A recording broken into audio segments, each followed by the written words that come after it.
आणि ज्या पद्धतीनं जैन समाजाचं बोर्डिंग विद्यार्थ्यांचं तो व्यवहारामध्ये मुरली मोहोळचा हस्तक्षेप आणि त्याच्यामुळं महावीरांना सुद्धा घाण ठेवलं गेलं। एका दिवसात 2 पास, एका दिवसात घाण खरेदी कर, सगळं हे सगळं संशयाचं सगळं स्वरूप निर्माण झालं।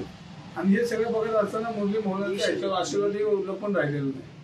आणि म्हणून मी पहिल्यांदा बोलतो, गोखले असतील, बडेकर असतील, राजने असतील, हे सगळे यांच्या जवळचे। मग ती कंपनी आली ही यांच्या जवळची, सगळे योगायोगच होते। आणि बँकेचे सगळे अधिकारी हे सगळे यांचे मित्र, हे बी योगायोग। आणि मग त्यांनी प्रत्येक वेळेला तुम्ही त्यांना विचारलं तर ते म्हणजे त्यांचा पुरावा काय, त्यांचं बाकीच्या गोष्टी काय, म्हणून मग बडेकरकडे गेलो। आणि बडेकरांची खाजगी गाडीवर महापौरांचा लोगो आणि मग लोगो होता, तर मग ती लोगो त्या गाडीवर होता, त्याची मग मी प्रिंट काढली आणि त्या प्रिंट मध्ये सगळं त्याचे डिटेल आपल्याला मिळाले। आणि ते मी माझ्या जो मी फेसबुकवर त्या ट्विटरवर पोस्ट टाकली त्याच्यावर दिसतं। मग जर आमच्या महापौरांची अस्मिता, आमच्या पुणेकरांची अस्मिता, बिल्डरच्या दारात जर घाण ठेवणं असेल तर